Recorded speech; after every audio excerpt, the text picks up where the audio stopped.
Yes, yes, thank you very much. Welcome to the car quiz here on Car-Boyz. Of course, we have it every week, and this week, I'll just get rid of that, excuse me. Thank you very much. This week it's entitled Name That Car Acronym. Yes, name that car acronym. It's a tribute. Oh, thank you. Thank you. I was waiting a while for that, but thank you. Thank you. Thank you. It was, of course, in tribute to ITV's Name That Tune with the silver-haired Scouser Tom O'Connor, but just different enough not to be subject to copyright. Instead of giving the title of a song, it's all about cars and the acronyms that manufacturers put on their models, such as RS, GT, and the case of Lada, SHITE. And it's hosted by me, Tom O'Scouser. Hey, we all love the crack, don't we? Yeah, we love the crack. This week, we've got a lucky lad who's come all the way from Edmonton to Edmonton, from the kitchen to the loft via the hallway. It's Simon!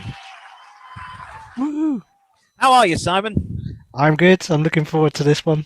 Super, smashing, great. Now, I would say you could be in the chance of winning a speedboat, but you lived in landlocked Edmonton. So this week, this is true. Yes. You're in the chance of winning this 1:40 scale version of the Aston Martin DB7. Unfortunately, it is missing a front headlight. It has been in an accident with a 4-year-old boy in my house.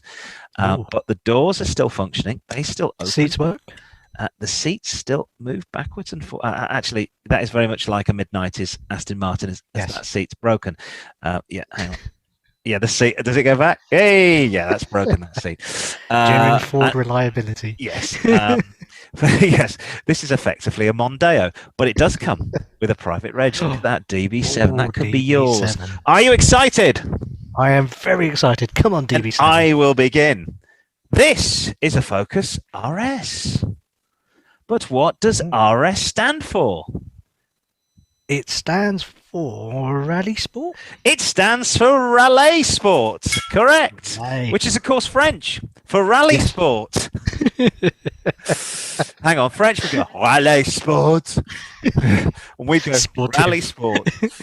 Links the Focus to the WRC and, of course, the legendary Colin McRae, who drove a Focus.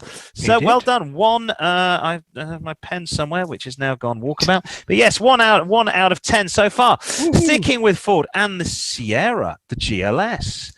But what does the acronym mean? Here, I'll show you one with nice black bumpers. Ooh. But what does the acronym GLS stand for on the Ford Sierra of the mid-1980s?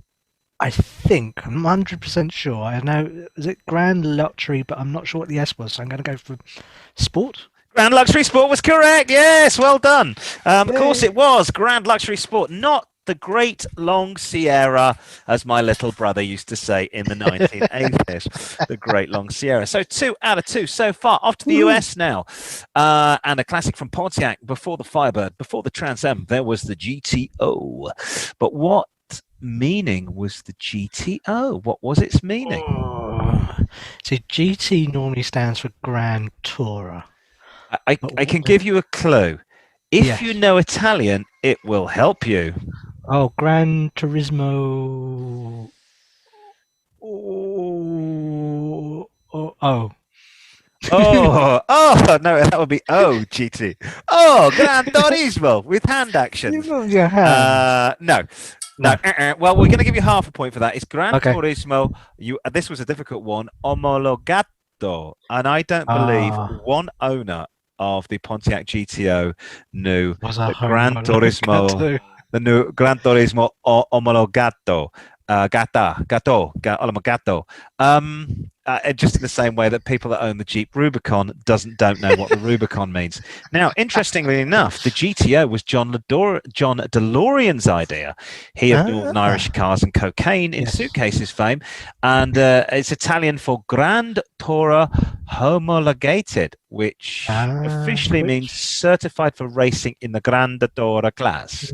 Omologato.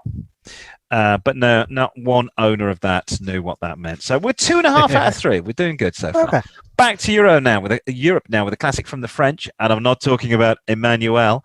The mainstay of French luxury motoring. You've got to be over a certain age to know what I'm saying. Yes. The mainstay of French luxury motoring in the 1960s and the 1970s was the Citroën DS. But what did the DS stand for? DS was. What does DS stand for? It's a bit of a trick question. It is. I don't know. Was it not a word? DS. Yes, So close. it's a word. We've done this on the classic car. So it's a French word. DS meaning something like stylish or sexy. I don't know. We're going to give you another half point for this one. So it's a bit of a and a bit of a. It, of course, DS sounds like the French for goddess. That's and it. So it stuck. And DS is now a brand of its own within Citroën. So, yes, I remember that's now. when they made Yes. it was a goddess. The new Citroën DSs, not so much. Meanwhile, back to the UK. The 1980s, the Brits were dominating the hot hatch market. Rover had the MG Maestro, Ford had the XR3i and the XR2i, and Vauxhall had the Astra GTE. But what did the GTE stand for? God, terrible car. GTE, it was. See, again, GT would have been Grand Turismo. Grand Turismo. Touring. Grand Touring. Not Estate. It wasn't Estate. Grand Touring. Experience? I don't know. Grand Touring Edition. Sorry. Okay. Sorry about that. We can't give you anything for that. We'd love to. I've nothing else to say about that because it's a Vauxhall. Sticking with the British, and Aston Martin is a company that's been around for a century or so over a century, but it really hit the big time with its series of DB cars that survived to this day. But what? Like this one, slightly bigger Yes. and with more headlights. But what does the DB in Aston Martin DB stand for? DB, if that's why they all have the same shaped grille. Yes. Was the guy David Brown. David Brown, yes. In the late 1946, tractor salesman David Brown saw a classified advertisement in the Times offering a high-class motor business for sale. The asking price, a mere £30,000. On inquiring further, Brown discovered the company was Aston Martin. A few days later, Brown visited the company's headquarters down the road from me, when they were based in Feltham, and drove next to Freddie Mercury's house, and drove their new prototype design, the Atom, which became the DB1. So there we go. So well done. So far, 4 out of 6. Yes. Moving on, the 1980s. Wasn't a great decade for British motoring. They produced some horrible cars, one of which was the Rover Montego, which was nothing like the bay in Jamaica, and it's named after. Mind you, probably low tide, it probably smells the same. But but there was an LX version of this car. What does the LX stand for? And a clue, it's not extra large. Awful car in 60-day red. Friday afternoon car. Every single Rover was a Friday afternoon. I can remember my uncle's mate worked for Rover, and he think he might still work for Jaguar Land Rover. But I remember him closing the door to this car at a barbecue in the 1980s with his arse, and he dented the bloody door. I'm going to say LX. Longevity excluded. Shorter. It's one word. It's one word. Excellence. Excellence. LX. No, I don't know. No, I don't know. Surprising, and it's not a word you would coincide with this car, but it's luxury. And I assume this is a modern photo, but let me tell you, get the crook lock off. Nobody's going to want to steal this dog. So, yes, on that one. Moving swiftly on, Mercedes-Benz are a German company with a reputation for technology and reliability. But there is a sidearm of the company which makes sportier versions of their cars. I'm being quite cruel with this one. But AMG. But what does AMG stand for?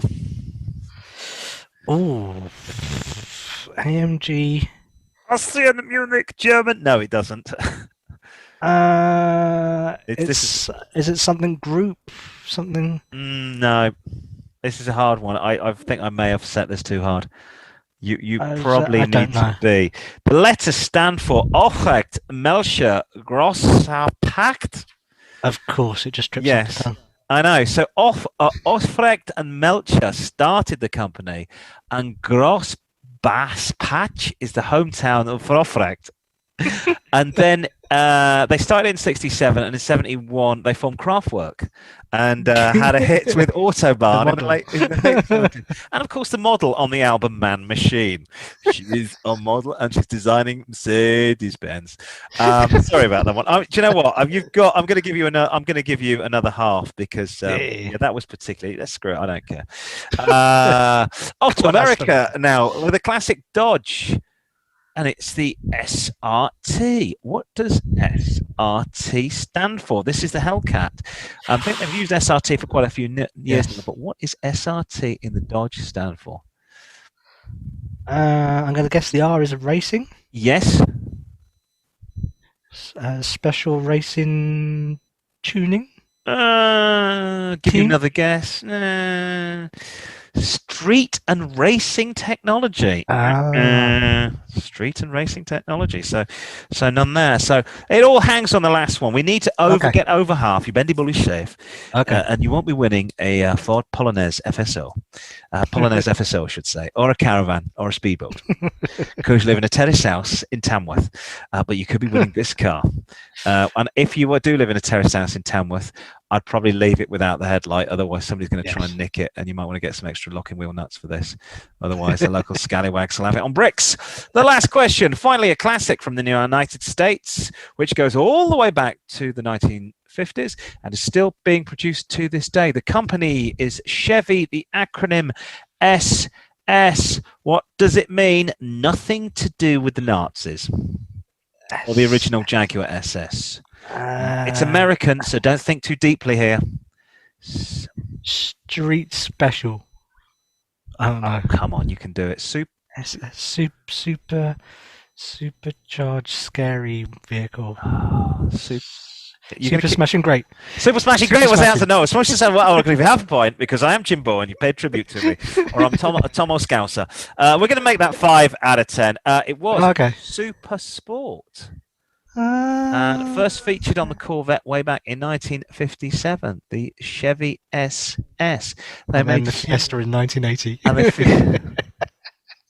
the Fiat. Did they do a Fiesta SS? No, they did Fiesta Super Sport. I'm sure did they really do a Fiesta Super Sport? But there's none of those left. They've all rotted. They did a 90s version of this, which was horrible and was never a proper SS. The modern ones I love. I mean, the ones for the last 10 years, and the ones and these are the original. The muscle cars from the 60s and early 70s.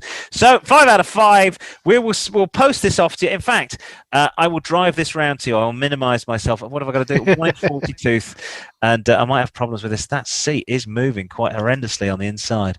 If you brake, then the seat's just going to go. Oh yeah, straight forward. And we were hoping that the windy up wheels.